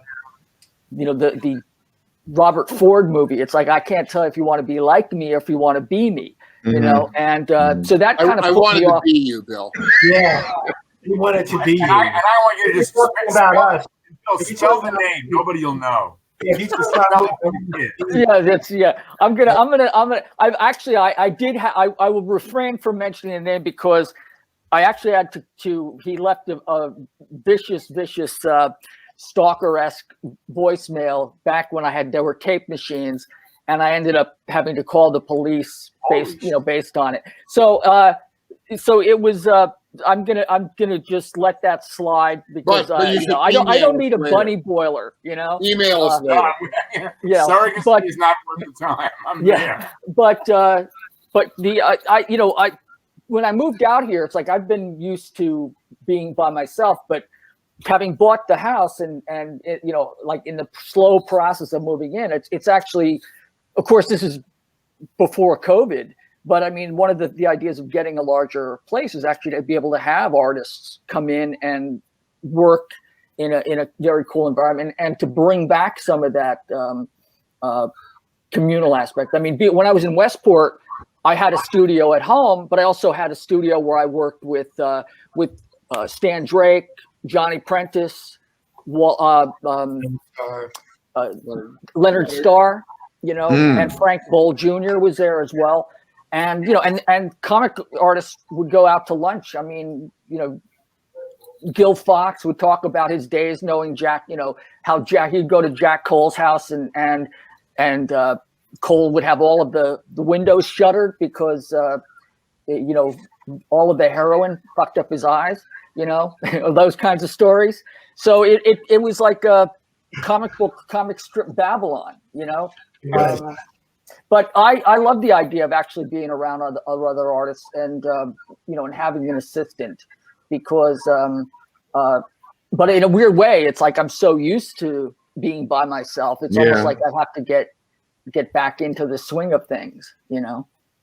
Dennis, I mean, did you ever? Dennis and I used to work in Westport. We'd come to the studio and I take the train up and we'd hang out. I hang up at Bill's place days, 3 or 4 days, and we'd be working in the studio, going out, get something, go to the gym, you know, work some more. I mean, like I said, it was going to be like that forever. So right, and you guys are such great collaborators. And I guess this will be like a final question. I think, Howard, you have to split for dinner soon, right? Yeah, yeah. You know, I mean, I missed the 4:30 special at Wolfie's, man. You know. Oh, okay. I mean, my wife just we're having takeout tonight. We're having okay. Italian. Well, going back to 1985. I don't know how many people know this, but you, Howard, and Walter were asked to pitch to do Superman, and you both had, I think, very different takes. And if you don't mind telling the folks about your Superman ideas, and while you're doing that, to invite Dennis and Bill to just kind of make up what they would do with Superman would be kind of cool too. So, well, I'm going to go first because I'm going to get out of here after. Okay. But I came in and I was, you know, I was full of piss and vinegar, and my pitch basically consisted of a 3 or 4 page sequence of Metropolis waking up. And everybody's just getting ready to go and busy at doing their shit and everything else. And we follow Clark Kent, and we see him getting out of bed. But then we see a double page spread of everybody reacting. The sound of, and this is it, a tone deaf version of "You've Got the Cool, Clear Eyes of a Seeker of Wisdom and Truth." That's like a sonic boom across the city. And it turns out in that splash is we see Superman wearing a Walkman, like the old days of Walkman, singing to the Frank Lesser soundtrack of How to Succeed in Business Without Really Trying.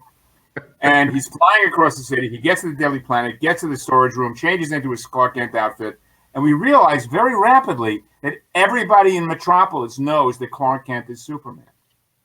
But they are so glad to have him, they're willing to allow him to believe that they don't know. That's so great. That's great. Needless to say, powers that be of DC Comics looked like a Munch painting. You know, that's beautiful. Exactly. I could just hear you gleefully pitching it too. Oh, I had a good time. You're just all in it. Well, gentlemen, I was booked till 6, so it's 6:30. I got to go. My beautiful wife is standing here. Hello, beautiful. Hey, let's see you. Hey, sugar. How you doing, Valerie? Hello. Good to see you. The woman who owns my ass. That's What right. And Get As to well work. as you should. Do your job. get to work. All right, I'm out. Okay, All right. bye. Great Good to see you. pal. Great to see you, Howard. Mwah. Love you all. Thank you. Love you. Matt, gentlemen, this has been the best hour and a half I've spent in weeks, and I was regretting the fact that I had no second wind and hoping I wouldn't. This is giving me a second wind, so it's going to be keeping me up all night. Fuck that. Awesome. Get going. Be well, man. Love Hopefully to we'll all. see. Sure. Hopefully we'll see you, soon, like in real time, real life. Yeah, I'm not optimistic, but I'll go along with cockeyed optimism. I'm with you. Okay, man. why not? Hey, All right, have a safe, great all. evening. Later, guys. Take care. Thank you. Peace out. can I go too? You can go. You can go if you got to go. I want to hear Walter Superman I'm though. still having it, Dennis. Can I go too? You All can right. Dennis, take care. No. Stay for 1 second. Go ahead. I want to hear the story. hear the story. Hear the Here's story. Then here's we'll wrap the it deal on up. that. I didn't have a pitch. I mean, not the way Howard did. I want how this actually worked. Andy Helfer was the editor of Superman at the time. This has got to be before Byrne did Superman, so 85 is probably about right, somewhere in there. And he asked me to go out to lunch with him one day, and we went out to lunch, and we talked about a lot of stuff. I don't remember most of it. Superman came up, and in the course of talking about Superman, my memory of it is not that Andy offered me the project, the book, or offered me, or wanted a pitch. My memory of it is we talked about it some, and it must have included the general idea, you know, if I were going to do it, what would I want? And I gave him 3 figures. I said I would, this much money. I was doing Thor at the time. It was doing well. For this much money, I would not do it. For this much money, I would totally do it. And for a figure right in the middle, I'd have to think about it. I might or might not do it. I don't know. And that was really, that's what I remember, the extent of our discussion about Superman. A That's couple of days later, I'm in the DC offices, and I run into Pat Bastian, who used to work with Dick Giordano. I love Pat. And she was over there at DC, because Dick was over there then. And she says to me, as we're passing by in the hallway, says, so I hear you turned down Superman. And I said, Oh, not that I know of, but maybe. And that was, I will, I don't know if I want to tell that story or not. Yeah, maybe I won't tell that story. I was recruited by Jeanette, but didn't I didn't jump on that one. I didn't decide to do it. So, and once again, it was kind of the way DC at that time, at least for me, DC, like this lunch with Andy, you wouldn't know what the score was. Like, I'm not a bright guy. So if you're going to offer me work, you kind of have to say, hey, Walt, we'd like to offer you work, as opposed to saying, and then trail off in the distance. right. Because it's just going to go like that. So that was kind of how that the recruiting day evening went down as well. You know, Weezy was with me. It was a dinner. Weezy was with me. We understood what it was about, really. I mean, it was totally clear what was going on, but there was no actual offer made.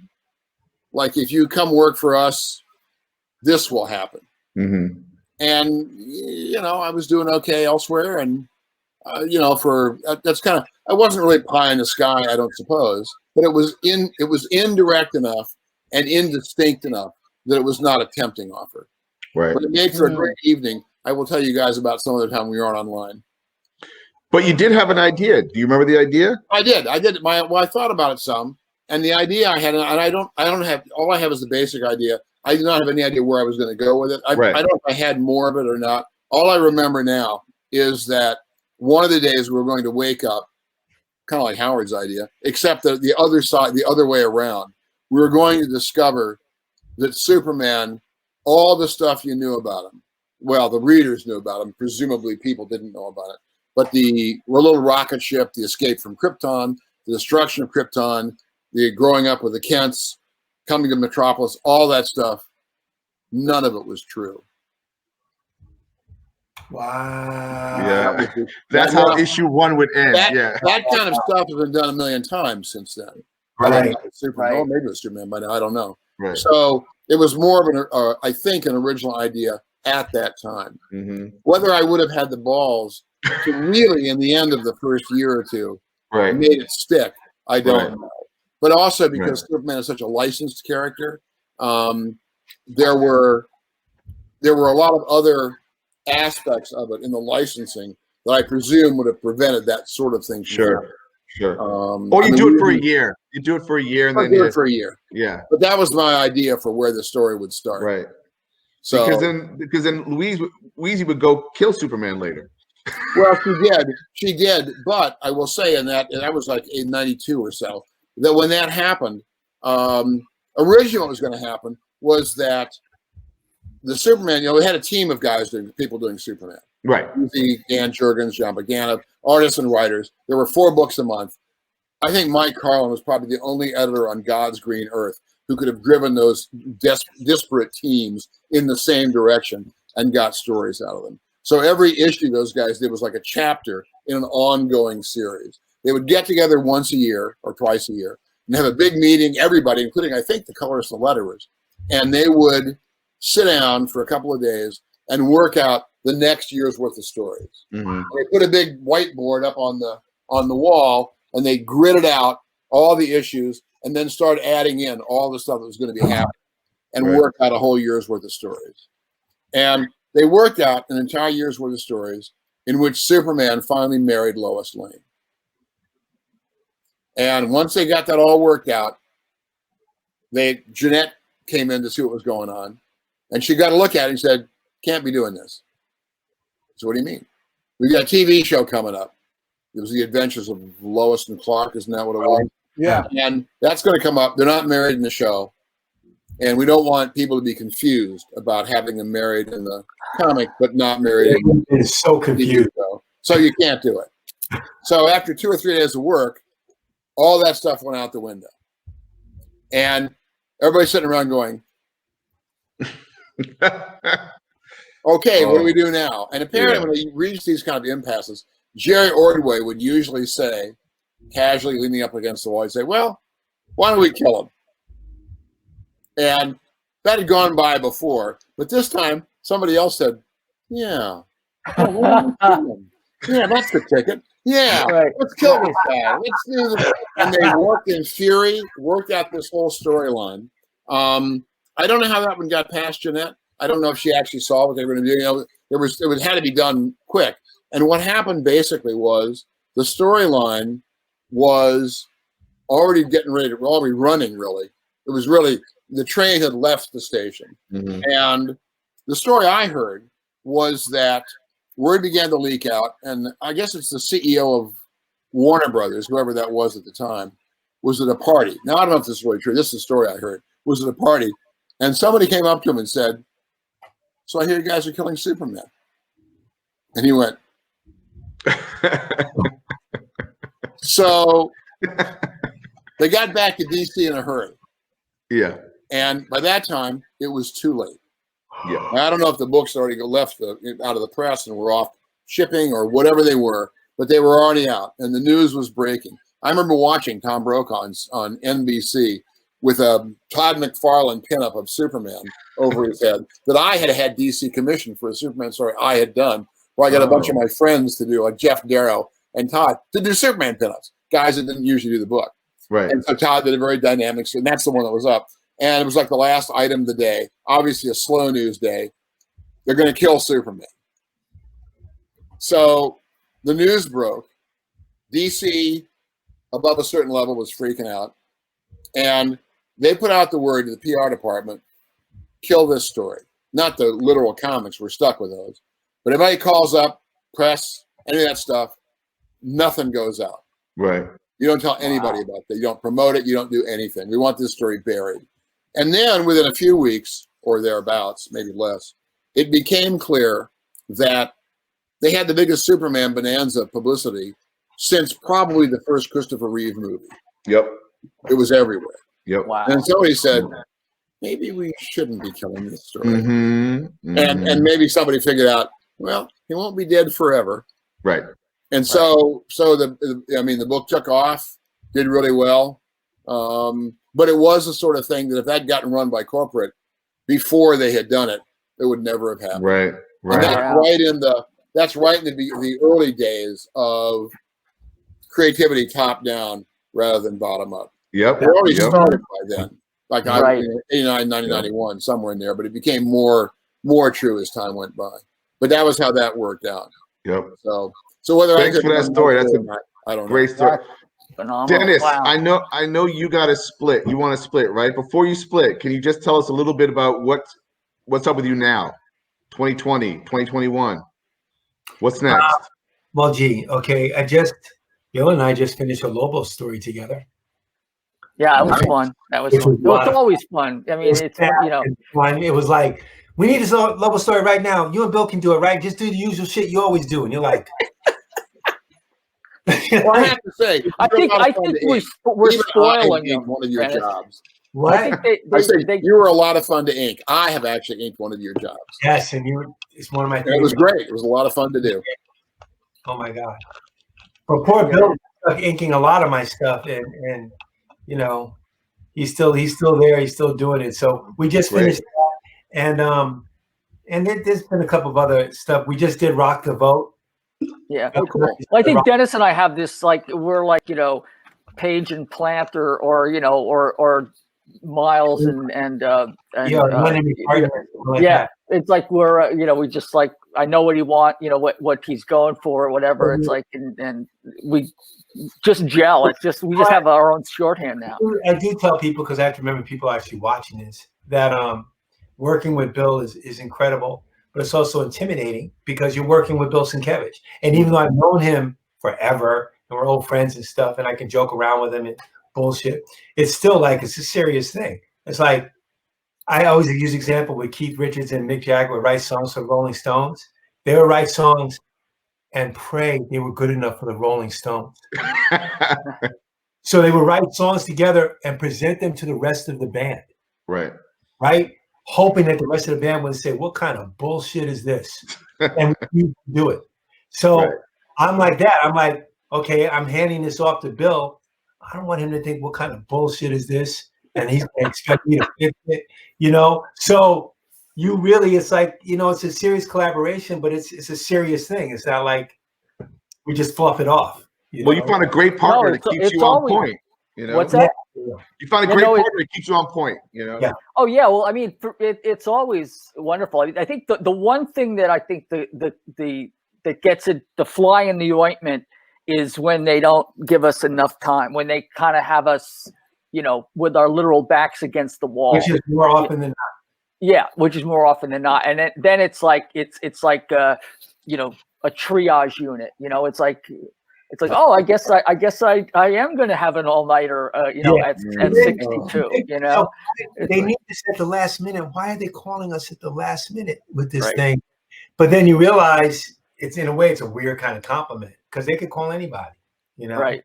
But I guess they want a certain look. They want a certain. They want the best. And they know that they can get it. They know that they can get it like tomorrow if they really need it. Yep. Well, I think a lot of times it has to do with reliability as well. Like that. Certainly, what we did with I don't know if the black the Black Label imprint is still going or not. I mean, when we did the question, I mean that was again a lot of fun. 200 and something pages, and it was interesting working in that different format. Yeah. So, I have a question for you guys, really for all three of you, which simply is, in the pandemic, are you working as quickly as you worked before all this stuff shut down? Are you able? I find I'm slower. Maybe I'm taking more naps. Oh yeah, that's sure. But I don't seem to be able to concentrate in quite the same way I was before. I mean, I don't know if it is the whole thing, just the miasma of stuff around you, or that I am too old. But I just find that I'm slower, and I like doing other stuff. In a sense, it's different for me, but in a sense, it's not. It's only different in that this thing has lasted so long, but it's not in that I'm used to working at home. Artists are used to working in solitary confinement for days and months and months and months at a time. It's just like the rest of the world is living like that now. So they get to experience what we get to experience our whole lives, So in that sense, it's not that much different. What is different is that we could always take a break and go out and see people and do something different. There was the option, The option's been removed. We'll go to con, spend the whole weekend there and go, ooh, that's enough of that. Let me get back to my studio where there's nobody around, right? but we had that option. We had that back and forth thing. So that's the biggest difference, and that may be for me what would contribute to me not being as productive as I normally would be, because you just don't have the opportunity to get away from it. Yeah. Like you used to. Yep. You know, now you get away from it and you got to get away from people while you're doing it. So. Yeah, I mean, Bill? I've jumped between the productivity. It's probably par for the course for me. I find I go from one extreme to the other. Yep. It's like, you know, I'll just dive into it and I'll feel really excited. And of course, I've been doing a lot more pieces with the memorial stuff, with the memorial portraits, and just that's been depressing, where it's been like this, I feel like a ghoul, and it's like, you know, people are dying of their natural causes, but also COVID is added to that. And so so I find that you know, some of the stuff I'm doing is exciting and I love getting into it, and then it's sort of like, oh, like the weekend's here. Let me see how much of Saturday I can sleep. You know, like how much I can obliterate. I mean, I think I clocked in at like 14 hours or something like that. Wow. It was like I'm shutting down. You know, it's like, and you know, and you know, like be feeling like I'm part cat or something. But it really is like a difference, you know, in terms of trying to manifest my own enthusiasm. It's like, and I realize that part of it is I'll find that sometimes when the weekends come and I've just got nobody I'm talking to or anything else, I'll just go in and work. But come Monday, it's like, I reach out to the editors or things start to get buzzing again. I realize there is something to be said for having that bit of connection, you know, that there's a little bit of a fire under your butt to get something in. You know? Right. I would just add to your comment about your memorial pieces, whether you feel like a ghoul or not on that stuff. The thing about that for those, for me, is that they are both sad because they're all people we wish we had not lost, but they're also celebratory. Oh, well, they thank really, you. That's how I see them. Yep. It's a celebration of these people that we've lost. We have lost them, but the fact that they were around and did the kind of work they did, or I related to them in the way that I did, and I'm reminded of that when I see your drawings. Yeah. Oh, that's very, very kind of you. That means the world to me. I'm delighted by them in that way. Not that I'm delighting these guys checked out. No. But I am reminded of the good things. I'm so honored, man, and touched that. And I can't stress just what that means to me to hear that from you, Walt. So thank you. Well, I mean, really, I'm sure I'm not the only one. He's not. You're not. Well, I think I do think that there is an aspect of healing that part of the reason I do them is to try to like do my little bit of trying to honor whoever passed away, and you know, so there is a communal aspect to it that I think is there,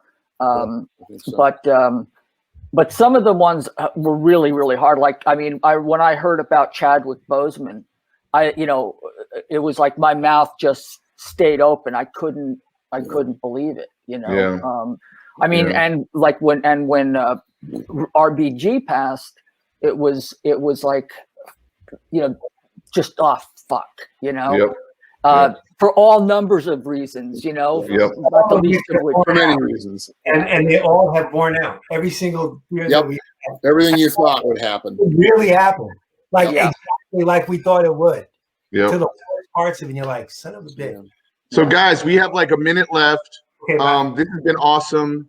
Thank you. Walter and Bill, tell us about what you're doing right now in 2021? What you're working on?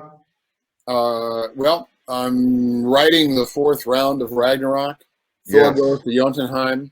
I just figured out what I think is going to be the ending, at least in an unpolished form, a couple of days ago.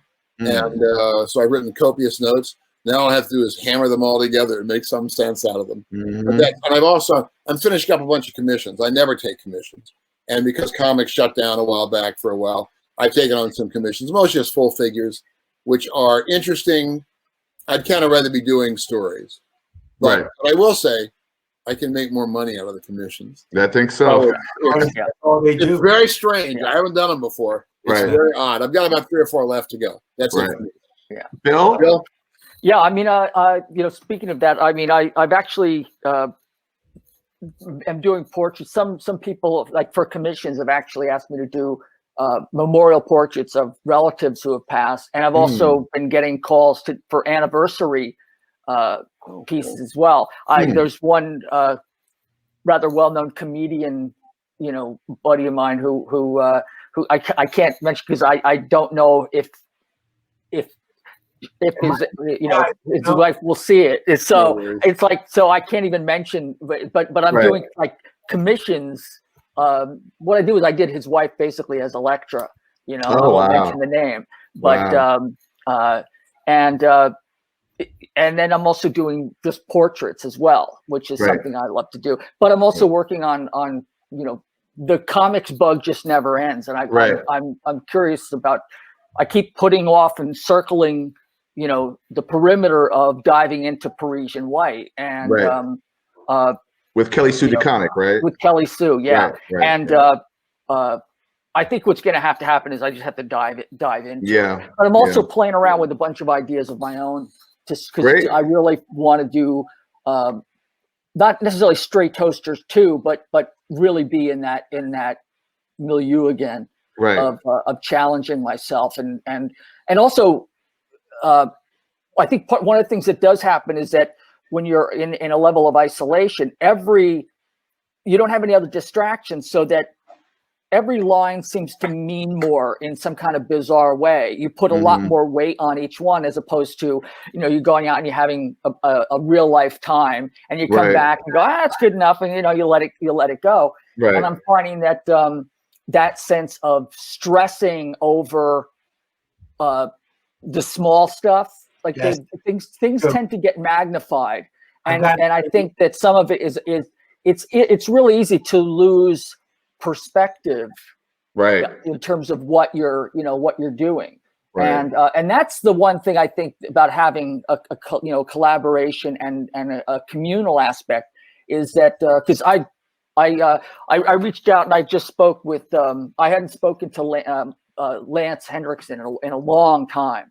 and it was just he's posted something about asking about Millennium coming back on the air, and I haven't spoken to him in like 2 years, and we just reconnected, and it was just like there is that sense of hey man, you know, we miss you. It's like, where have you been? You know, it's like, and you start to put things in context about because I'm totally an isolationist. I mean, not in the Trumpian way, but I'm like, you know, I'm totally fine. But then when I need to reach out, I mean, I like, this is absolutely lovely. I mean, I you know, I'm one of those guys. It's like it takes forever to get me out there, and then I get to the party, and like they have to kick me out when the sun's coming up, and I've got the lampshade on. You know, it's like, you know, so this is wonderful, and it makes me miss all of you guys even more. You know. Well, thanks for sharing your stories. We could go on for hours.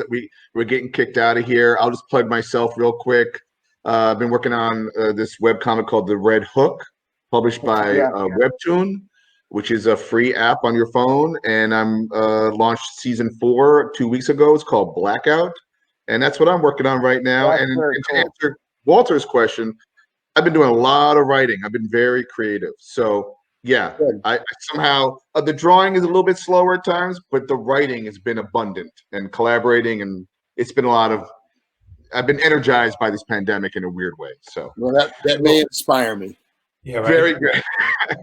Well, I mean, that what gets me is you know and what this is the other thing that really inspires me about all of you guys is that you know I feel really fortunate to know so many self-starters. It's like where you guys just sort of jump into it, not knowing necessarily where it's going to go, but you feel compelled and obsessed to do it anyway, to find out and what is the Gertrude Stein, what's the there, you know, and take that chance.